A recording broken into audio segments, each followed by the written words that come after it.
2025년 9월 8일, 불과 얼마 전이었죠. 뉴질랜드 언론은 일제히 기사를 쏟아냅니다. 가방 살인사건. 기억하시나요? 3년 전 대한민국에도 큰 충격을 안겨줬던 그 사건의 재판이 이제서야 시작되었습니다.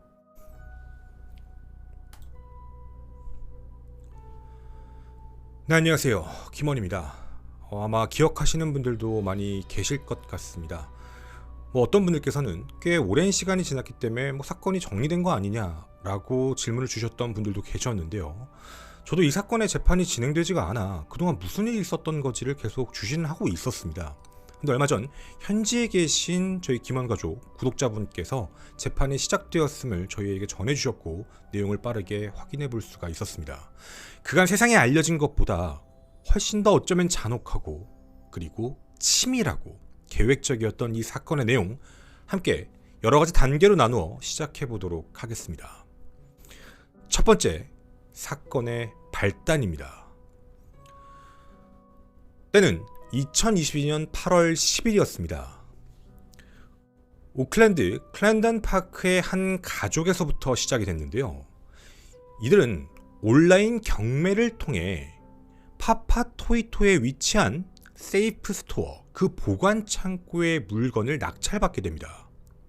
그게 뭐지라고 궁금해하시는 분들도 계실 것 같은데요. 한국에도 비슷한 시스템이 있습니다. 멀리 여행을 가거나 혹은 멀리 근무를 가거나 이사를 가게 되는데 중간에 떠서 짐을 맡길 필요가 있을 때 그런 창고 같은 걸 빌리는 곳이 있죠.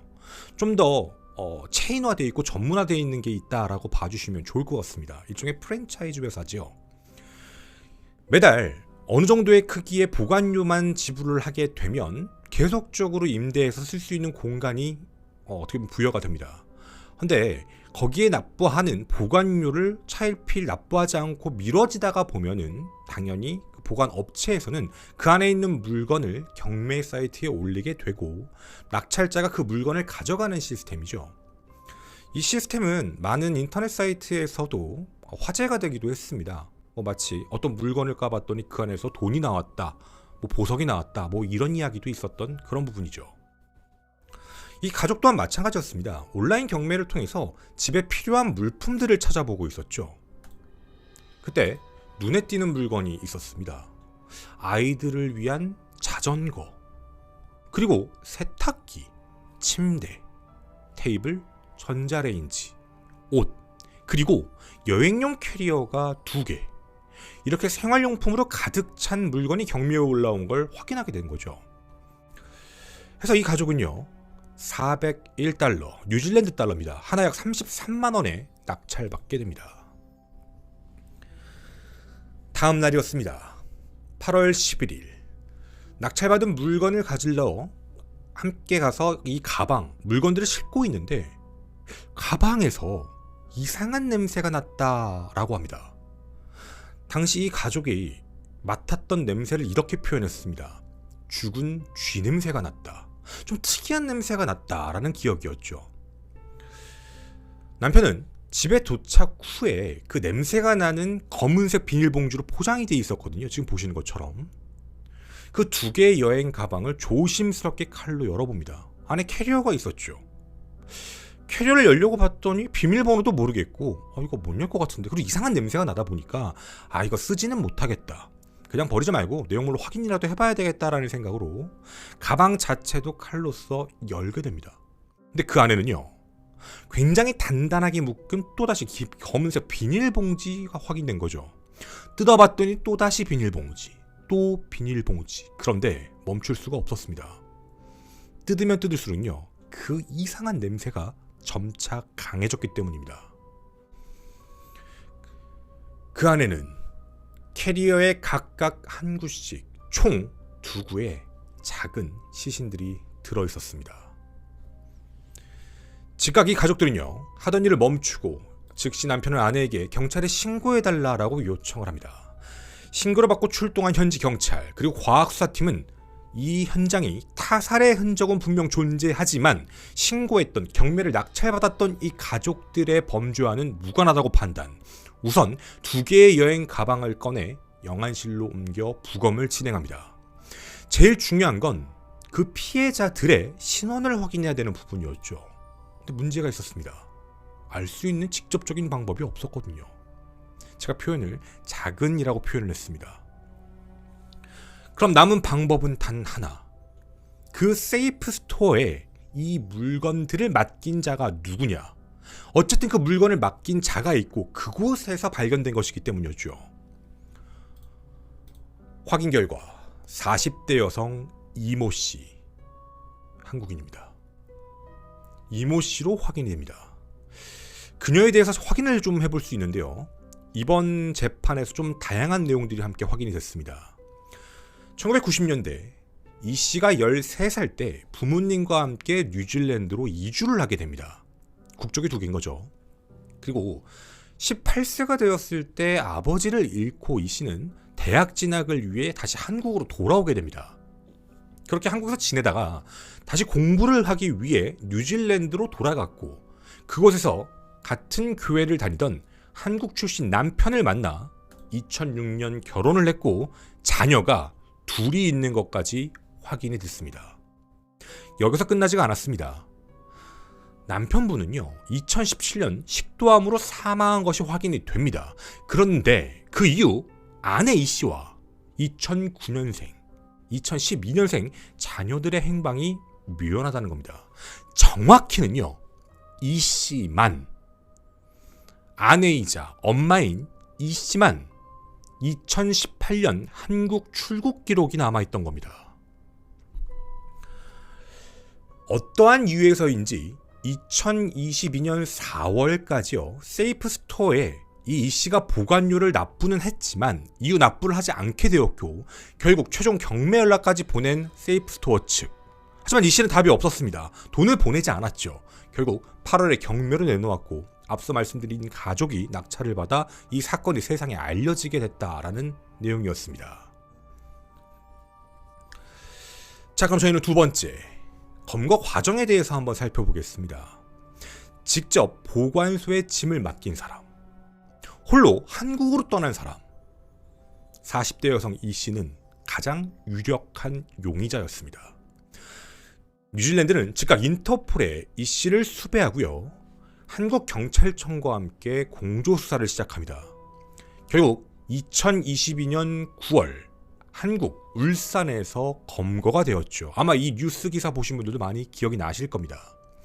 그로부터 두 달 뒤인 11월 대한민국 정부는 이 씨를 뉴질랜드로 인도하게 됩니다. 2025년 기준 나이 44세 이 씨. 한국 법무부는 그냥 보내지 않았습니다. 한국의 일정, 한국에서의 행적들, 그 모든 조사 내용, 구체적인 중요 증거들까지 전부 수사를 해서 뉴질랜드에 제공을 했지요. 어쩌면요, 이 사건은 영원히 묻혀버릴 수도 있었습니다. 사건이 발각되기 직전 무려 4년 정도를 유기한 것으로 보입니다. 즉 다시 돌려 말하면 4년 정도까지 보관 창고 임대료를 지속적으로 납부를 했던 거죠. 만약 이걸 계속적으로 납부했다면 언제 발견될지는 아무도 모르는 겁니다. 영구 미제가 될 수도 있었던 내용이었죠. 자, 우린 여기서 한 가지 알 수 있습니다. 이 씨는 이런 사태를 일으키고 나서 한국으로 이동을 했죠. 그리고 아무렇지 않게 살아갔습니다. 이건 단순한 도피 행위를 넘어섰죠. 시신을 장기간, 어쩌면 영구적으로 영원히 은닉하려는 의도가 명확해 보이는 게 보여집니다. 따라서 유해 발견은요, 범죄 행위가 드러나는 것을 막으려고 했던 이 씨의 노력이 재정적인, 금전적인 문제였겠죠. 그런 문제로 인해 결국 실패가 되었고 그렇게 세상에 드러난 결과론적 얘기입니다. 자, 그럼 세 번째. 아니, 그러면 넘어갔으면 2020년 11월에 가면 재판을 바로 해도 되는데 왜 지금까지 재판이 되지 않은 걸까? 맞습니다. 2022년 말 이미 한국에서는 송환을 시켰죠. 근데 2025년 9월 8일이 되어서야 재판이 진행이 됐습니다. 원래는요, 2024년에 재판이 예정되어 있긴 했습니다. 근데 재판이 계속 연기되었죠. 바로 신상 공개에 대한 문제였습니다. 뉴질랜드는 강력범에 대한 신상 공개를 하고 있는 국가입니다. 이에 이 씨는 신상 공개에 대해서 거부를 하며 재판을 진행했고 그만큼 시간이 지연돼 버린 것이죠. 항소법원이 끝날 때까지 이름을 공개하거나 신상을 공개할 수 없었습니다. 그 재판만 진행 중이었죠. 하지만 항소심에서 결국 이 부분을 기각시킵니다. 그렇게 재판이 잡히면서 신상이 공개가 되었죠. 언론 보도를 통해 대서특필이 됐습니다. 사실 뉴질랜드에서 발생한 이 사건, 이미 얼굴, 이름, 나이 다 오픈되어 있는 상태입니다. 뭐 한국 이름부터 뉴질랜드 이름, 뭐 직업, 그동안 뭐 어떤 삶을 살았는지 다 나와 있습니다. 근데 제가 그 이야기를 하고 있지 않죠. 아니 너 앞선 방송이었던 일본에서 발생한 최근이죠. 전년인 살인사건과 다르게 아니 왜 이 사건에서는 얼굴과 이름을 직접 공개하지 못하냐 뭐냐 라고 하시는 분들도 계실 것 같은데요. 직접 밝히지 않는 이유는 지금 현재 이 씨가 법률을 이용한 이상한 주장을 하고 있기 때문입니다. 이게 재판에서 어떻게 될지 몰라서 그 부분이 일본 사건과 분명 다른 점이기 때문에 제가 이 사건만큼은 일단 이 씨 이렇게 표현을 하고 지나가고 있는 점입니다. 자, 이 부분은 뒤에 가서 한 번 더 자세하게 설명을 드리도록 하겠습니다. 자, 그럼 2025년 9월 8일 시작된 이 재판 어떤 내용이 우리에게 전달이 되었을까요?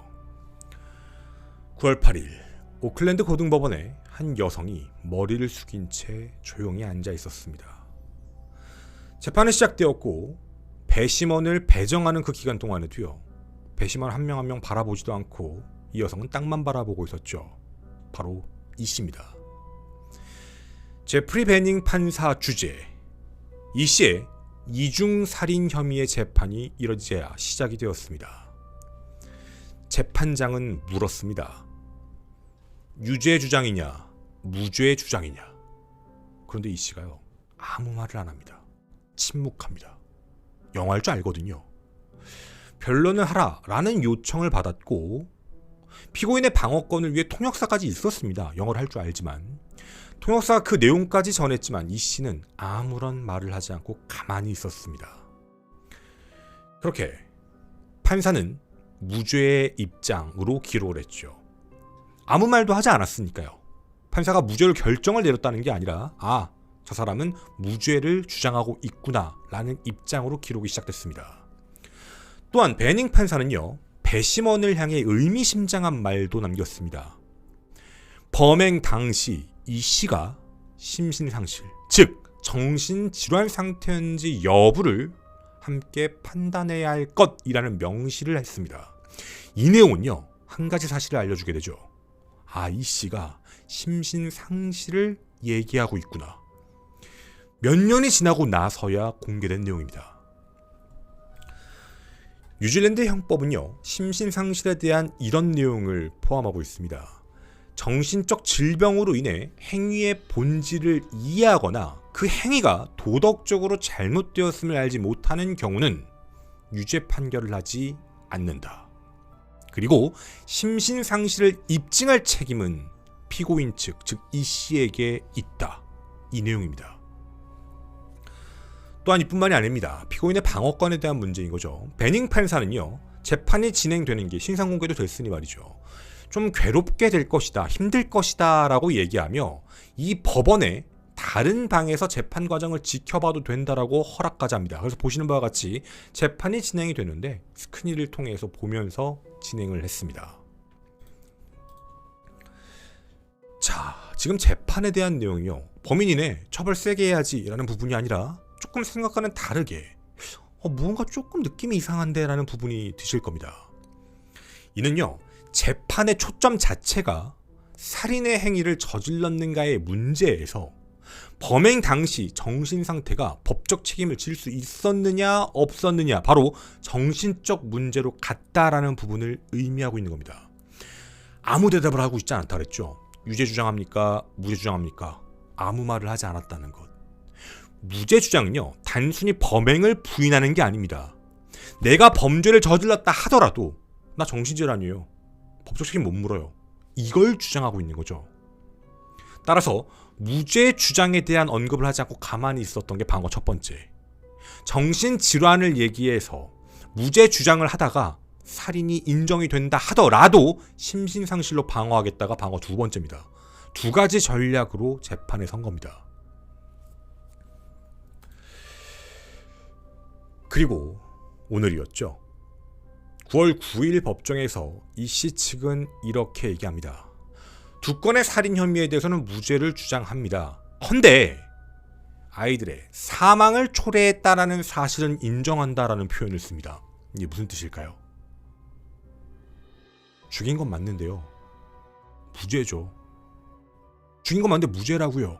왜? 나 정신질환자니까. 이겁니다.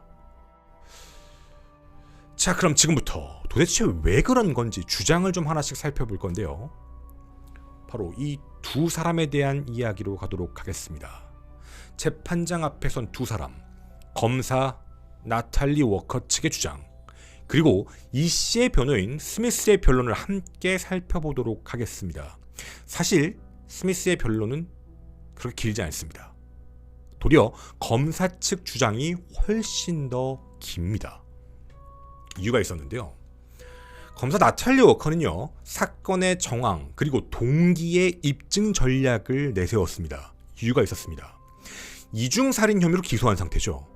살인입니다. 살인은 직접적인 증거가 있어야 합니다. 하지만 이 사건은요, 무려 4년이 지난 사건이기 때문입니다. 이 씨가 제가 죽인 거 아닌데요? 제가 죽였다라는 증거 있으세요? 이런 식으로 나오면 증명할 방법이 없죠. 해서 범행 동기, 범행 전후의 이 씨의 행적들, 간접 증거들을 통해 사건을 논리적으로 재구성을 해야 하고 배심원들을 설득해야 유죄 입증이 가능한 상황입니다. 맞습니다. 이 부분은 법의학적 증거의 한계가 분명히 있죠. 정황 증거의 논리적 연결에 대한 부분을 앞으로 법정 공방을 통해 완벽히 입증해야 되는 상황입니다. 해서 제가 앞서 일본 사건과는 다르게 이미 신상 공개가 되었지만 직접 아직 말을 좀 아끼고 있는 이유 중에 하나이기도 합니다. 검색해보시면 찾아볼 수는 있습니다. 나탈리 워커 검사 9월 8일 첫 재판에서 이런 말합니다. 40명의 증인을 소환하겠다. 어마어마하죠? 자, 그 증인들 중에서는요, 재판의 향방을 확인할 수 있는 사람들도 있었습니다. 학교 교사도 있었고요. 그 보관창고 직원도 있었죠. 그리고 친척들을 포함한 사람들, 여러 사람들입니다. 근데 그 중에 제 눈을 끌었던 목록에 한 이름이 있었습니다. 바로 독성학자였습니다. 뭐 학교 교사나 친척은 이해할 수 있죠. 당시 정황에 대한 부분, 학교에다 뭐라고 말했는지 이 씨가 뭐 이런 부분 때문에. 보관창고 직원도 정확히 확인해야죠. 누가 맡겼냐, 어떻게 왔냐, 언제 왔냐, 돈은 누가 냈냐, 뭐 이런 부분 때문에요. 독성학자가 어떻게 증인으로 왔을까? 독과 관련된 부분이 검출된 건가라는 궁금증이었죠. 그런데 한 가지가 확인이 됐습니다. 부검 당시에 오랜 시간이 지났지만 피해자들의 체내에서 약물이 발견됩니다. 그리고 그 약물은요, 이 씨가 처방받은 약물입니다. 자, 그럼 조금 더 구체적으로 들어가 봐야 할 것 같습니다. 검찰이 얘기하고 있는 범행 시점부터 함께 살펴보겠습니다. 약 4년 전쯤이라고 말씀드렸죠. 범행 날짜를 특정했습니다. 2018년 6월 23일에서 7월 27일 사이다. 이렇게 아예 못을 박았습니다. 되게 신기하죠? 이걸 어떻게 알았을까? 어떻게 보면 가정 내에서 있는 일인데 검사님이 이걸 어떻게 찾았을까? 범행 시기를 특정할 수 있었던 이유가 있었습니다. 사실 피해자들의 연령대를 생각해보면 생활반응이라는 걸 확인할 수가 없죠. 뭐 생활반응이라고 한다면 핸드폰 통신 내역, 뭐 병원 진료 기록, 뭐 위치 기록들, 뭐 이런 여러 가지들이 있을 텐데 연령대를 생각해보면 그런 부분을 확인할 수가 없었을 겁니다. 뭐 굳이 나누자면 학교를 다녔던 기록, 언제부터 학교를 안 나갔는지 정도로 특정해볼 수 있지만 이건 범주가 너무 넓어질 가능성도 있는 것이죠. 그런데 그 기록을 찾아냈습니다. 바로 뉴질랜드 경찰이 말이죠. 이걸로요. 바로 집에 있던 플레이스테이션, 그 게임이 있었습니다. 마인크래프트였죠. 데이터 분석을 해봤는데요. 가장 최근 사용자의 데이터 활동이 2018년 6월 27일. 두 피해자의 아이디가 접속해서 게임을 한 시간이 있는데 하나는 오전 10시 53분, 하나는 오후 12시 7분. 각각 자신들의 아이디로 마인크래프트의 게임을 즐긴 것으로 확인이 됩니다. 그리고 그 이후의 기록이 사라졌습니다. 중요한 날짜입니다. 2018년 6월 27일입니다. 이 날짜를 꼭 기억해 주셨으면 좋겠습니다. 자, 그러면 어느 정도 이렇게 특정하는 부분은 이해할 수 있죠. 만약 그 이후에도 생존 신호가 있었다라고 한다면 했을 겁니다. 학교도 안 가는 상태였으니 게임을 하던 그걸 확인할 수 있었는데 주기적으로 게임을 하고 있다가 딱 6월 27일 기점으로 해서 그 이후에 아예 접속한 기록이 없습니다. 당연히 의심을 해볼 수 있는 상황이었죠. 자, 2018년 6월 27일 꼭 기억해 주시고, 그 다음 검찰이 밝힌 살해 동기 및 배경에 대한 이야기입니다. 검찰 측은요, 이씨 남편이 2017년 말 식도암으로 사망하기 전 이 씨가 남편에게 이런 말을 했다고 합니다. 당신 죽으면 나도 다 같이 죽어버릴 거야. 이런 위협을 했다라는 점을 동기로 지적했습니다. 자, 이 주장은요, 남편의 사망으로 인한 심리적으로 불안정한 상태에서 우발적으로 범행을 저지른 게 아니라 계획적이거나 최소한 예상하고 준비했을 가능성이다라는 부분입니다. 자, 분명 말씀드린다. 사망하기 전에 그렇게 얘기를 했던 겁니다. 살해 방법에 대해서도요, 부검보고서가 확인이 됐는데요. 분명 타살은 맞다. 헌데 피해자들의 몸에서 뭔가 부러지거나 같은 외상 흔적은 존재하지 않았습니다. 단 약물이 검출이 됐는데요. 바로 항우울제인 노르트립틸린의 흔적입니다. 피해자들의 가슴 속 흉곽 쪽과 간에서 발견이 됐습니다. 근데 이 약은요, 성인이 아닌 자는 절대 투약해서는 안 되는 약, 그리고 과다 복용 시 발작, 졸음 혹은 심하게는 사망까지 유발할 수 있는 그런 약입니다. 실제로 이 노르트립틸린을 처방받은 사람이 이 씨인 것으로 확인이 되는데 남편의 식도암 진단 5개월 후에요. 잠이 안 와요. 현기증이 나요.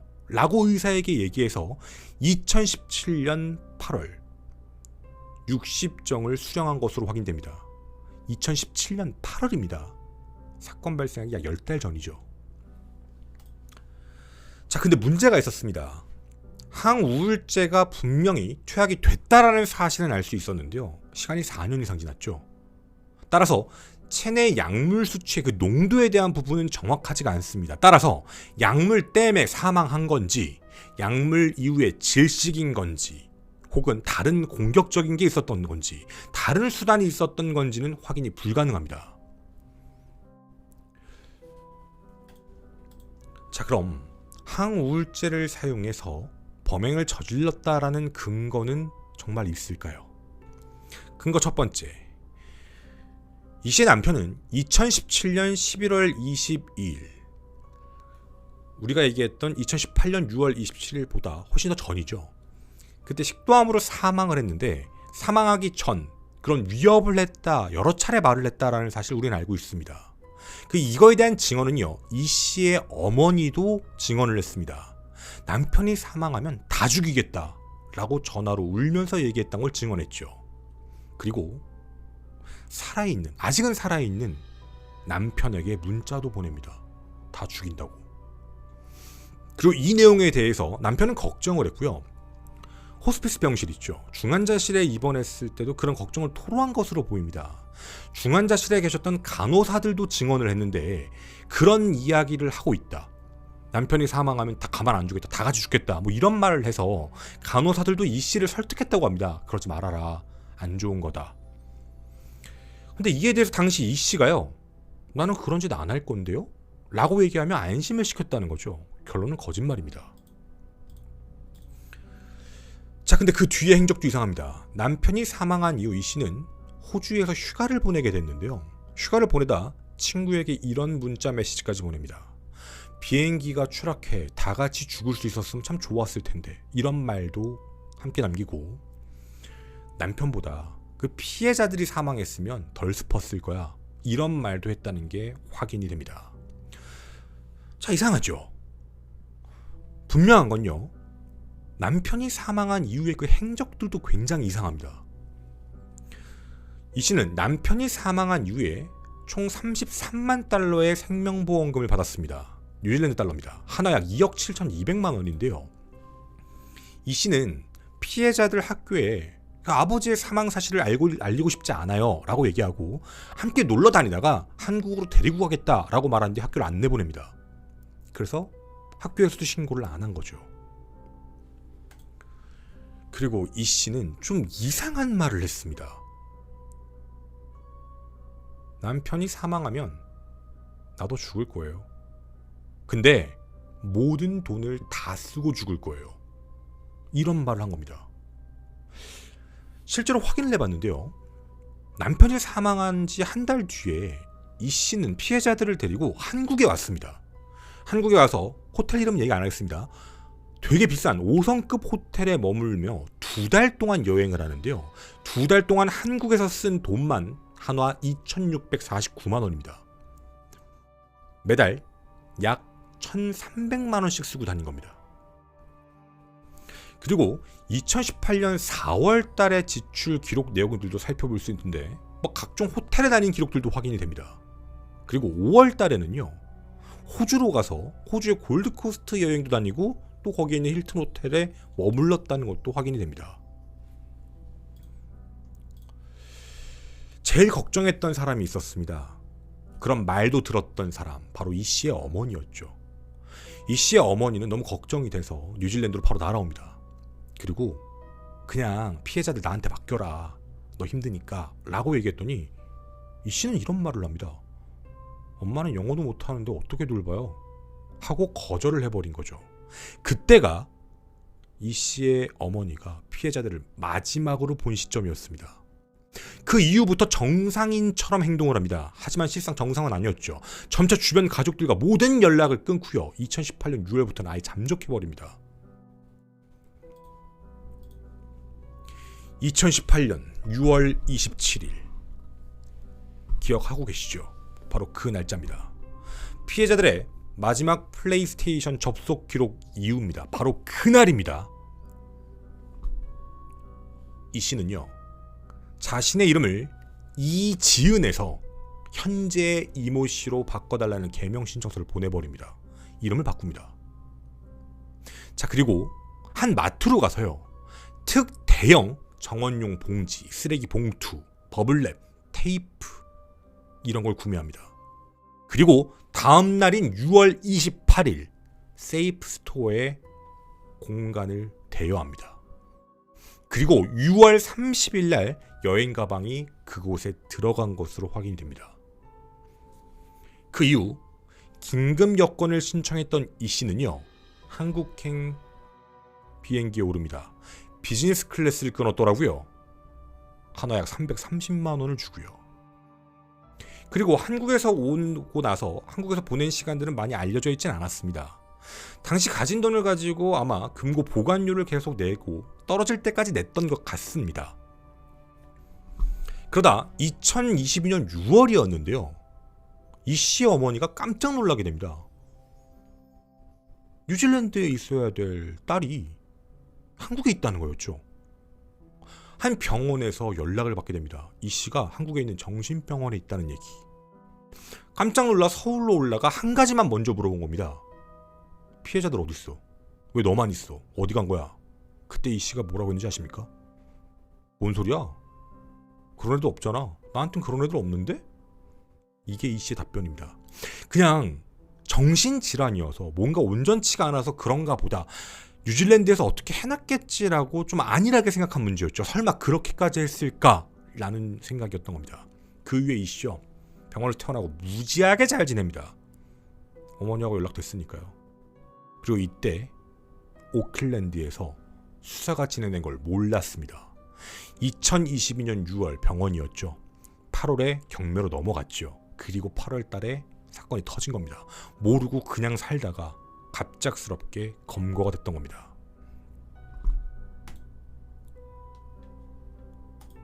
피해자들의 마지막 마인크래프트 접속 그 날짜 이틀 3일 뒤 자신이 준비했던 도구로요 비닐봉지와 랩으로 모두 감싸버립니다. 그리고 안에 집어넣고 잠근 뒤 다시 한 번 더 검은 봉지로 감싸서 그 안에 다른 가구들과 함께 무려 4년간 넣어둔 겁니다. 자, 이게 검찰이 밝힌 내용입니다. 심신상실 여러분은 인정하시나요? 좀 정상은 아닌 것 같은데 라는 생각은 분명 드실 것 같습니다. 그런데 한 가지가 조금 의아합니다. 같이 죽을 거라고 했죠. 끝까지 살아남은 사람 누구죠? 우린 알고 있습니다. 남편이 2017년 11월에 사망을 했는데 그 이후에 그런 행동들을 해왔죠. 주변에다도 그런 얘기를 해왔었습니다. 근데 그래 놓고 나서 결론적으로는 뭐랬죠? 아무것도 안 합니다. 도리어 더 정신이 말짱한 것처럼 이름은 왜 바꿨을까요? 이름을 바꿨다라는 것도 이상합니다. 아마도 추측컨대 그 전에 피해자들에게 무슨 문제가 생겼고 그 이후에 이름을 바꾼 거죠. 이름을 왜 바꿨을까요? 뭔가 신분 세탁하려는 느낌 같은데. 그리고 정말 그런 행동을 하고 죄책감이 듣고 무슨 나도 그냥 그렇게 해야 되겠다라고 한다면 아마 우리에게 사건은 이렇게 알려지지 않았을 겁니다. 신고를 한 것도 아닙니다. 세상에 알린 것도 아닙니다. 그냥 모든 걸 다 창고 안에 가둬버리고 한국에 와서 그냥 아무렇지 않게 살았습니다. 누가 보더라도 더 살고 싶은 사람의 행동이었거든요. 자, 이에 대해서 이 씨의 변호인 스미스는 이렇게 이야기를 합니다. 이 사건은 남편이 사망하면서부터 시작되었다. 남편이 중환자실에 입원하고 통증을 줄이는 치료를 받기 시작하자 이 씨는 스스로 모두가 다 함께 죽는 것이 최선이다라는 잘못된 생각을 해버렸다. 그리고 이 말이 나옵니다. 항우울제 투여한 거 맞다. 다 같이 죽으려고. 피해자들한테 투여하고 자신도 복용을 했는데 자신은 농도를 잘못 설정해서 자기만 깨어났고 이미 깨어났을 때 피해자들은 사망한 상태였다. 따라서 정신 이상이므로 살인죄는 성립하지 않는다 라는 주장입니다. 자, 여러분은 지금 이 주장에 대해서 어떻게 들으셨나요? 사실 말만 들었을 때는 정신질환은 그래서 그런 부분이다. 근데 여기에는 한 가지가 조금 빠져 있습니다. 함께 복용을 했는데 농도를 잘못 설정해서 자기만 깨어났다. 피해자들은 사망한 상태였다. 모두 다 죽으려고 했다. 그럼 올바른 답은 뭐였을까요? 첫째, 나도 또다시 시도한다. 그게 맞겠죠? 또다시 시도한다. 둘째, 자신의 범죄에 대해서 자백을 하거나 혹은 아이들이 그렇게 함께하고 그런 아이들을 화장해주거나 장례를 치러주거나 그런 거 없이 그 차가운 창고에 그 캐묵은 창고 안에 넣는다라는 생각하는 게 과연 올바른 생각일까요? 세 번째, 그런 상태였는데 정신 이상하고 함께 그러려고 했던 사람인데 너무나도 즉각적으로 이름 바꾸고 마트에 가서 물건 사오고 바로 세이프 스토어 예약합니다. 그리고 바로 옮겨버립니다. 정신 이상이라고 표현했죠. 여러분께 한번 질문 드려보겠습니다. 이 이후에 한국에 가서 정신병원에 입원했다 뭐했다 엄마한테 얘기할 때도 내가 그런 애들이 어딨어? 없어! 이렇게 얘기했다고 했잖아요. 이상해 보이죠? 자, 근데 제일 중요한 건 이겁니다. 범행 시점 당시에 정신질환이 있냐 없냐가 매우 중요하죠. 여러분이 지금 보셨을 때 정말 다 같이 다 포기하자, 다 죽을래, 돈 흥청망청 다 썼습니다. 막 쓰면서 그러고 있다가 애를 학교에 안 보냈죠. 주변과의 모든 연락을 끊어버렸습니다. 관심 안 갖게. 그런 상태에서 사건을 일으켰습니다. 그 이후에 한 행동들을 보면 정말 정신질환자가 할 수 있는 행동이라고 보여주시나요? 너무나도 치밀하고 계획적으로 탁탁탁탁 움직였다라는 느낌 혹시 들지 않으시나요? 끝으로 사실 이 부분이 궁금했습니다. 여러분의 생각입니다. 처음엔 자기가 죽인 게 아니라고 얘기했습니다. 하지만 검찰의 공소사실에 대한 내용들을 확인하고 나서는 복용시킨 건 맞다. 하지만 나는 그런 의도가 아니었다. 나만 깨어난 거다. 자, 그런데요. 실종 신고를 한 것도 아니고 학교에 연락을 따로 한 것도 아니고 한국 간다고 거짓말까지 미리 했습니다. 여행 가기 전에요. 한국 가서 이름을 바꾸고 다른 삶을 산 거는 팩트입니다. 보관을 맡겼다. 마트에서 뭘 샀다. 보관료를 냈다. 전부 이 씨가 했습니다. 돈이 더 있었더라면 이쁩니다. 돈이 더 있었더라면 어땠을까요? 이 사건 누군가가 알아차리지 않는 이상 사건은 세상에 공개되지가 않았을 겁니다.